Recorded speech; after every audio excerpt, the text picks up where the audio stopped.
Witajcie moi mili w kolejnym filmie, w kolejnym odcinku z cyklu z chińską motoryzacją na ty. Taki oto kompaktowy sedanik, prawie 4,8 metra długości, ponad 200-konna hybryda typu plug-in. I takie wnętrze to jest standardowe wnętrze bez dopłaty. Czajcie to? Jak to przecież fajnie wygląda. I teraz najlepsze.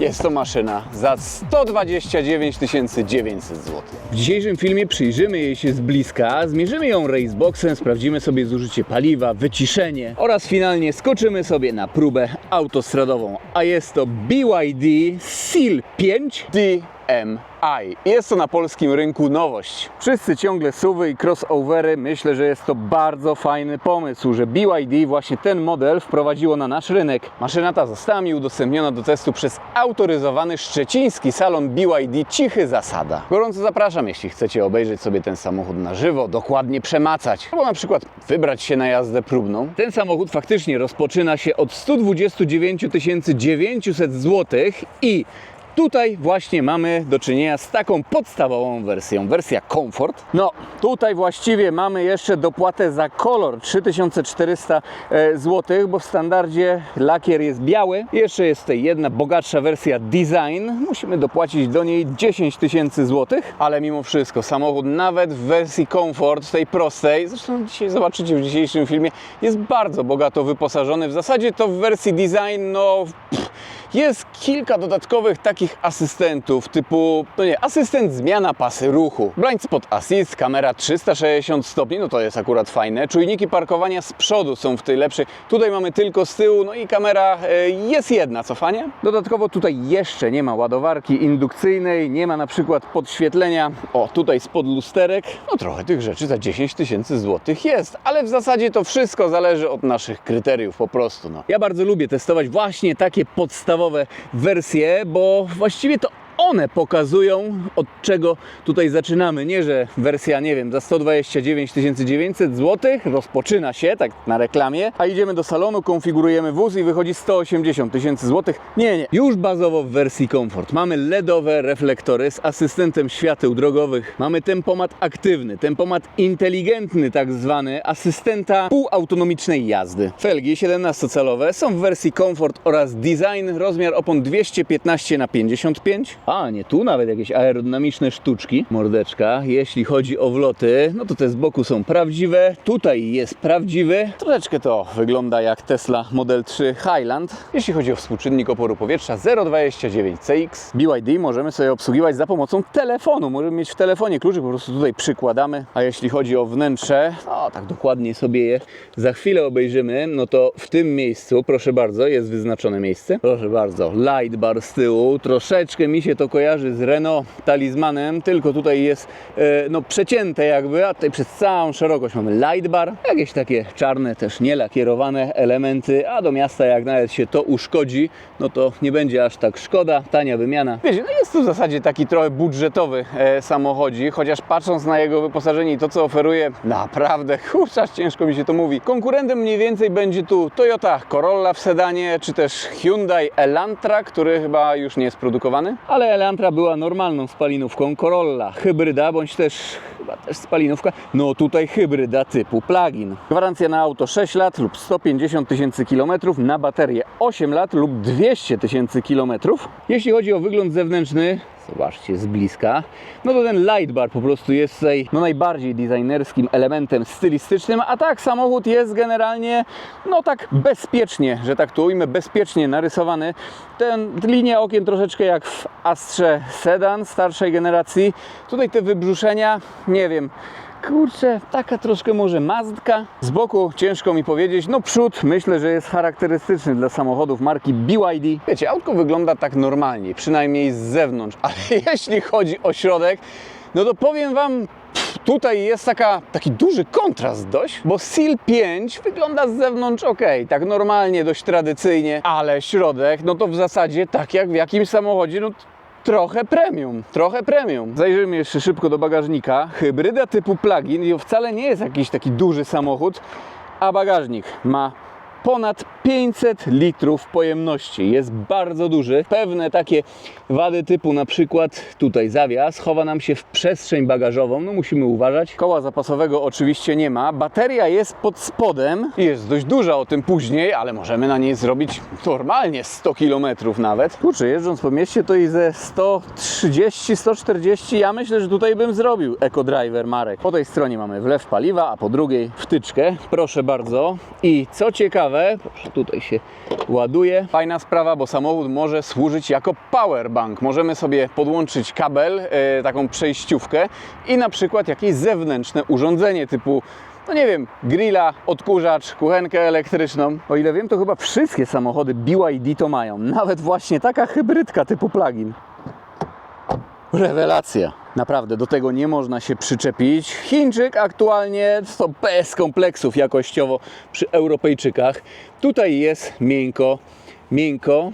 Tutaj jest twardo, ale tutaj ponownie miękko. Zobaczcie, po jakim łuku sobie idzie to wykończenie. Fajnie. I tutaj z dołu twardo, ale właściwie tej części no to tak nie dotykamy. Tutaj jest miękko i to jest najważniejsze. Wygląda to bardzo ładnie. Wnętrza do wyboru białe albo czarne. Tak jak w Tesli i nawet nie jest to siwy, tylko po prostu taki białas. Zobaczcie, jakie tutaj są przyszycia, jaka perforacja. Właściwie nie ma wentylowanych foteli, ale zawsze to troszeczkę nam pomaga w upalny dzień. I tak, na nogi generalnie jest tutaj o dziwo miejsce. Okej, no może dotykam kolanami o fotel, ale to jest miękkie i zawsze można siedzieć po prostu tak. No na głowę, może bym tutaj musiał się ogolić na łyso, chociaż jak tak się wyprostuję, no to czaszką też tutaj dotknę. Podłoga jest w zasadzie troszeczkę wyżej, no bo bateria musi się tutaj pod spodem mieścić, tak jak w aucie elektrycznym troszeczkę i tym samochodem też jeździ się podobnie jak elektrykiem. O tym też później, Boże, jest tutaj tyle ciekawostek. Ale myślę, że taka osoba o wzroście 185 cm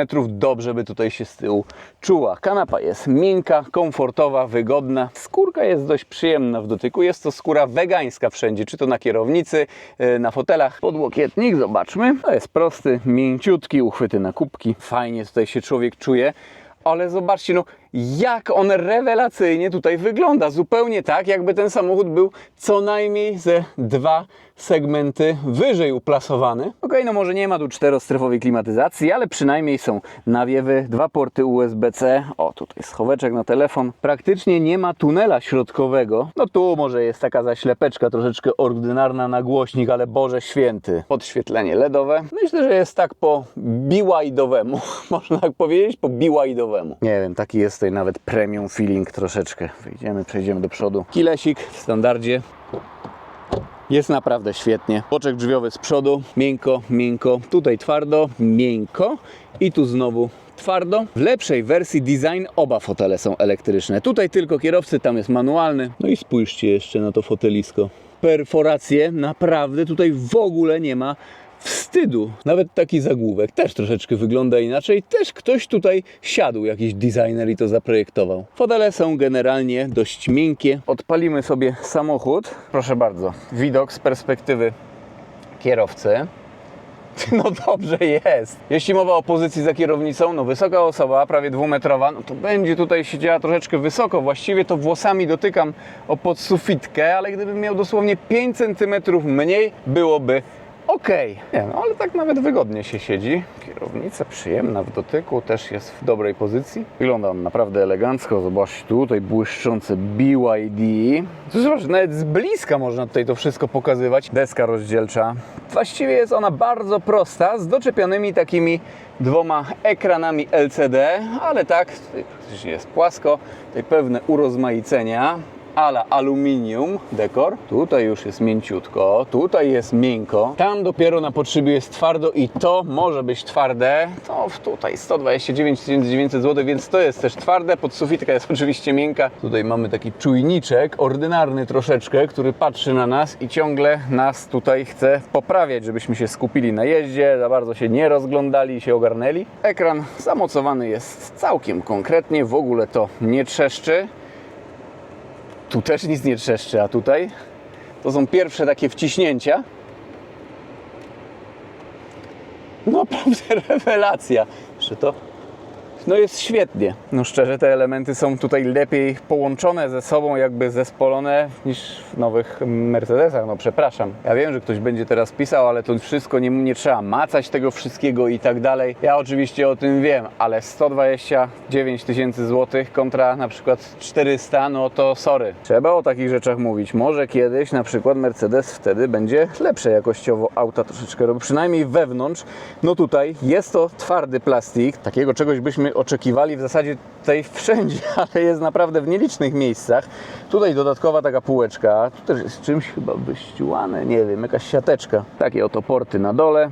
U góry nawiew, jest normalny, fizyczny. Miejsce na telefon. W lepszej wersji jest tutaj ładowarka indukcyjna. Tutaj taki oto panel dowodzenia. Wiecie, mało jest tutaj przycisków, ale jakieś takie główne są. Zobaczcie na ten cypelek. Tutaj jest on normalnie taki ala kryształowy, ala szklany. No i to wygląda tak jak w jakimś starszym japońskim samochodzie, ale te rolki już takie trochę mercedesowate, głośniej, ciszej.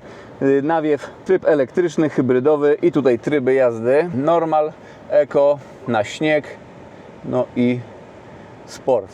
Uchwyty na kubeczki, podłokietnik, jest przyjemny w dotyku, w miarę miękki, tak chodzi ciężej, fajny feeling.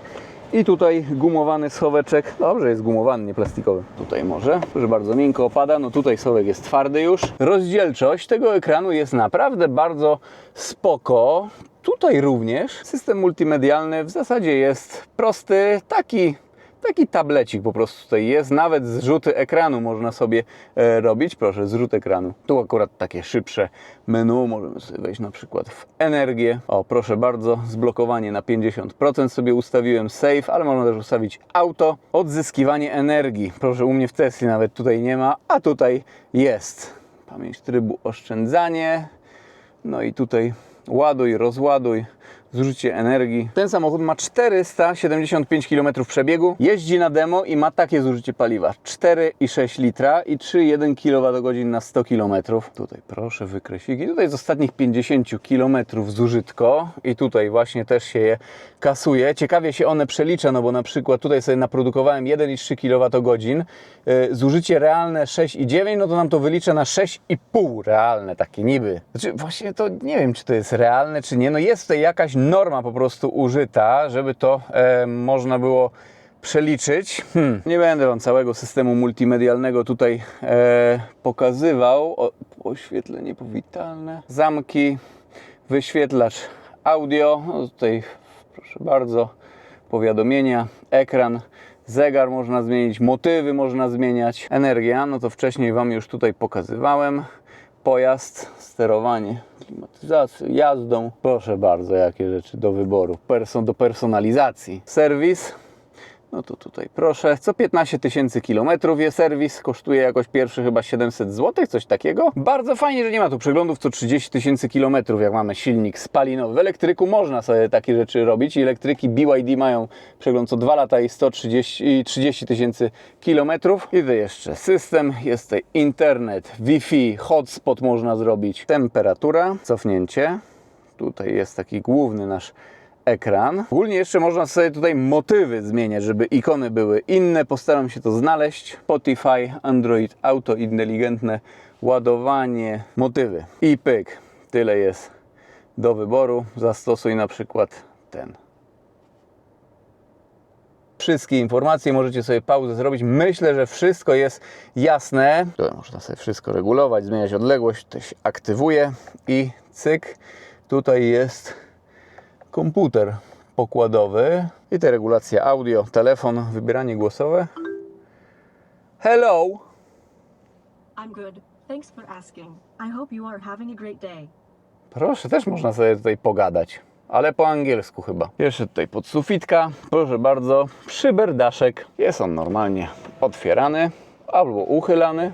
No, gdzie tu się otwiera? BYD Duma. No, tutaj akurat nie ma amortyzatorka. Jako iż jest to hybryda typu plug-in, no to mamy tutaj dwa silniki. Spalinowy, benzynowy, 1.5 wolno ssące, oznaczenie DMI, oraz znacznie mocniejszy silnik elektryczny. Bateria jest pod spodem, tak to wszystko tutaj wygląda, w miarę to wszystko jest podkryte. I tak, tutaj moce są podane w kilowatach. Silnik spalinowy 72 kW i 122 Nm moment obrotowy. Silnik elektryczny 145 kW i 300 Nm. Czterocylindrowe 1.5, skrzynia automatyczna, jednak nie jest to napisane, chyba 3-4 stopnie, nie pamiętam, nie wiem. Bo nie jest to w zasadzie tutaj aż tak istotne. Nie jest to taka normalna hybryda typu plug-in, że silnik spalinowy, powiedzmy, że tak to ujmę, gra pierwsze skrzypce. Nie. Tutaj ogólnie jedziemy w zasadzie na silniku elektrycznym, tak jak elektrykiem, a silnik spalinowy ma nam doładowywać baterię. No i wiadomo, silnik elektryczny korzysta sobie z energii wyprodukowanej, którą mamy w baterii, ale auto też możemy sobie doładować właśnie z gniazdka. Pojemność baterii mniej więcej 18,5 kWh. Tak jak mówiłem, takie 150-140 km ja bym tutaj zrobił w cyklu miejskim, ale tak w cyklu mieszanym ja wiem, jak dzisiaj jest ładna pogoda, to myślę, że 120 km zrobimy, zimą ze 100 też chyba powinniśmy. Bak paliwa 48 litrów. Łączna moc tego układu 212 koni mechanicznych. Masa tego auta troszkę ponad 1600 kg. Wszystko to naprawdę dobrze brzmi. To jest ja pierniczę, kurczę. Przeklinać na YouTube nie można, ale do 1000 rewolwerów. Zamykamy maskę. Zużycie paliwa w mieście mniej więcej jest to, ja wiem, od 3,5 do 5 litrów byśmy, myślę, się mogli wyrobić jakoś w tych, mniej więcej w tym zakresie. A poza miastem, no to proszę bardzo, ja już tutaj dla Was to sprawdziłem. No to najpierw 90 km na godzinę na tempomacie i średnie zużycie paliwa wychodzi po przeliczeniu 4,2 litra, a realne takie paliwa 4,1, no i tutaj powiedzmy 0,4 kWh na 100 km, ale by nie było oszukiwania, ustawiłem sobie tutaj 50% baterii na wstrzymanie safe, by po prostu ani nie zużywało, ani nie produkowało prądu. I teraz jeszcze 120 km na godzinę, średnie zużycie wynosi 5,7 po przeliczeniu, 6,1 takie realne powiedzmy. Osiągi, no na ile ten samochód Wam tak wygląda, co? Na 10-11 sekund do pierwszej setki? Producent deklaruje 7,5 sekundy.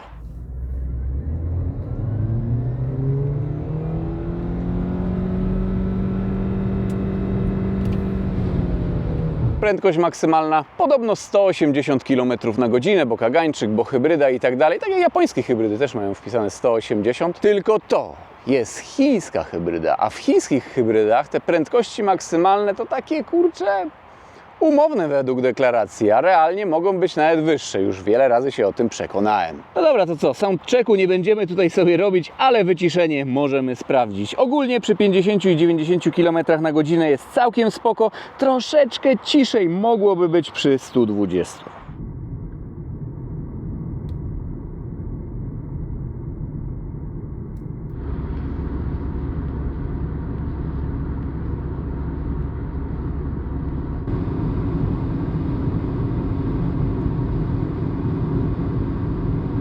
To jesteśmy na miejscu.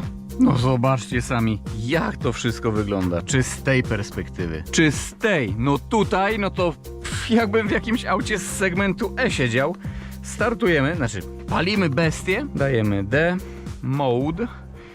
No to Sport. Już kontroli trakcji nie będziemy wyłączać, ale można. Raceboxik, no jest raceboxik. Niby wpisane 180, ale wiecie jak to jest. Czasami, kurczę, jednak wyjdzie więcej. No i co? Wtedy bym raceboxa nie podłączył. Startujemy.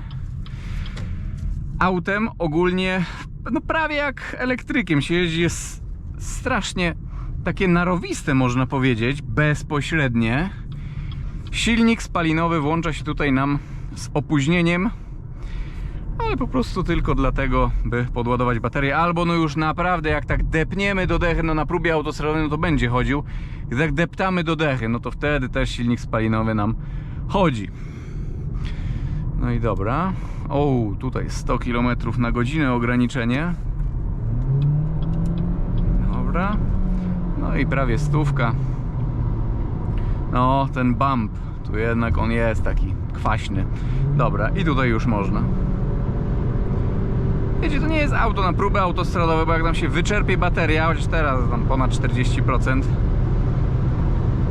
no to wtedy może być słabo, jakbyśmy tak w opór non-stop jechali. Teraz jest pod wiatr.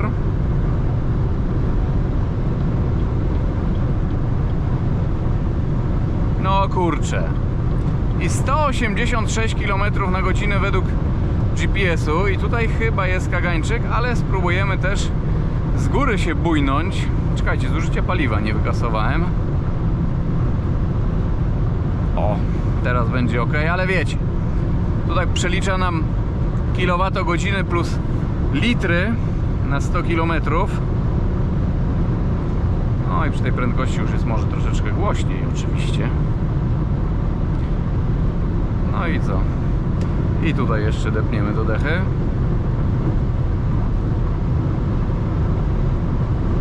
No, ile tutaj wychodzi? 186, 7. 187 km na godzinę według licznika oraz według GPS-u. Szacuneczek za brak przekłamania. Teraz daję w opór 7,3 kWh na 100 km i 5,5 litra na 100 km. Średnie 7,6. Tak trzymając w opór, no teraz 8,1, ale odpuszczę, no to zmaleję. Kurczę, no według mnie wystarczające osiągi. Oczywiście najfajniej będzie się tutaj jeździć po mieście. No, busik zjechał, no i proszę, takie wyprzedzanie na przykład też w ogóle tutaj nie ma żadnych problemów. No i tu pod górkę, czy z górki, czy pod wiatr, paka 8 na luzaku według GPS-u. No i tutaj już będzie na skaganie. Nawet 188 przez chwilę było według GPS-u. No, teraz już się aktywowało chyba tak bardziej, bo 11 litrów i 8,3 kWh na 100 km. 13,9 średnie. Każdy samochód ma jakąś swoją prędkość maksymalną przecież, no. No, sobie Tesla Model Y jedzie 150, a tak wszyscy mówicie, że 90-100 km na godzinę za ciężarówką. No tu proszę. Można. I dobra, zjeżdżamy na Szmyln. Drugi zjazd za przejściem granicznym w Kołbaskowie. Zrobimy sobie soundcheck jakiś. Jakiś zrobimy, bez sensu, ale zrobimy. Patrzcie, tutaj mamy wskaźnik rekuperacji, ile nam auto odzyskuje w kilowatach. O, ładuje się w kilowatach, no i odzyskuje w kilowatach przecież. No i co? Teraz praktycznie zerowe zużycie prądu i 10,9 wychodzi tutaj zużycie. Tak, o, widzicie? 10,9. Ja w tym samochodzie ogólnie najbardziej nie mogę się nadziwić, jak on ma... Kurczę, ale wyrwał. Jak on ma tutaj w środku, bo to jest taki generalnie sleeper. Z zewnątrz tak normalnie ten wóz wygląda, ale wchodzimy do środka, no i panie drogi. No i dobra, no tutaj już decha będzie, o, proszę bardzo. No normalny dźwięk czterocylindrowej benzynowej jednostki, jak depniemy. I tutaj, nie no, 0-100 nie będziemy mierzyć. O, a za nami MG trójeczka sobie wjeżdża. Też to jest hybryda tego typu, że silnik spalinowy właśnie na... Czekajcie. Naładuje nam baterię. Silnikiem elektrycznym jedziemy. Też ma 7,3 dozy, ale to jest maluszek, taki maluszek.